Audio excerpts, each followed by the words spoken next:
c'est la vie. Tout ce que nous faisons ou consommons utilise de l'eau. On appelle cela l'empreinte eau. Par exemple, quelle est l'empreinte eau d'un kilo de soja? Réponse à la fin de ce reportage qui nous emmène aujourd'hui au Japon. Durant les années 80, le quartier de Sumida, à Tokyo, était régulièrement inondé lors des tempêtes qui frappent l'archipel. Le quartier, plus bas que le reste de la ville, voyait ses égouts se remplir et déborder en quelques heures. Principal responsable, le béton. Dans un quartier entièrement bétonné, l'unique porte de sortie pour l'eau de pluie passe obligatoirement par les égouts. Toute cette eau circule d'un seul coup dans les égouts qui refluent. Donc, les égouts sont aussi des victimes. Et le problème était la jungle de béton. Ce qui était embêtant à ce moment-là, c'est que tout avait été bétonné et qu'il n'était pas question d'enlever tout ce béton. Pire, la mise en place des égouts était terminée à 100%. Il n'y avait rien à faire. Comme il n'était plus possible de casser le béton pour permettre à la pluie de pénétrer la terre, Makoto Murase a pensé que si l'eau était récupérée avant qu'elle ne touche le sol, elle ne provoquerait plus d'inondation.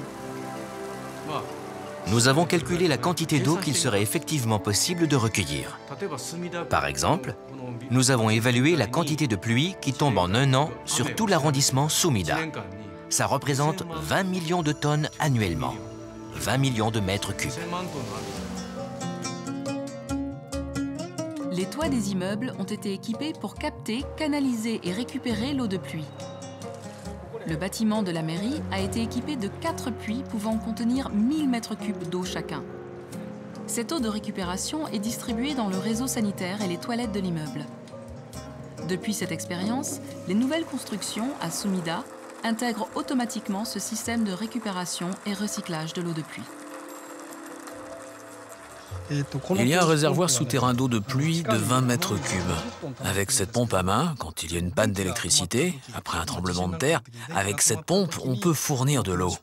Donc pour les gens du voisinage, soit environ 2000 personnes, on peut fournir de l'eau potable pendant à peu près 3 jours. C'est formidable, n'est-ce pas?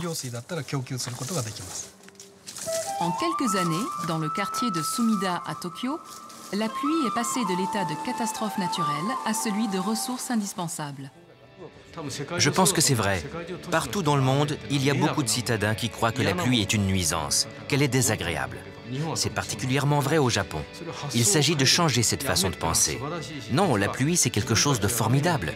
Le plus important est de se rendre compte que c'est la pluie qui nous fait vivre.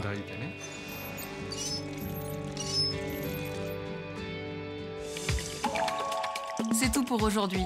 Et pour répondre à notre question, 2200 litres d'eau sont nécessaires pour produire 1 kg de soja.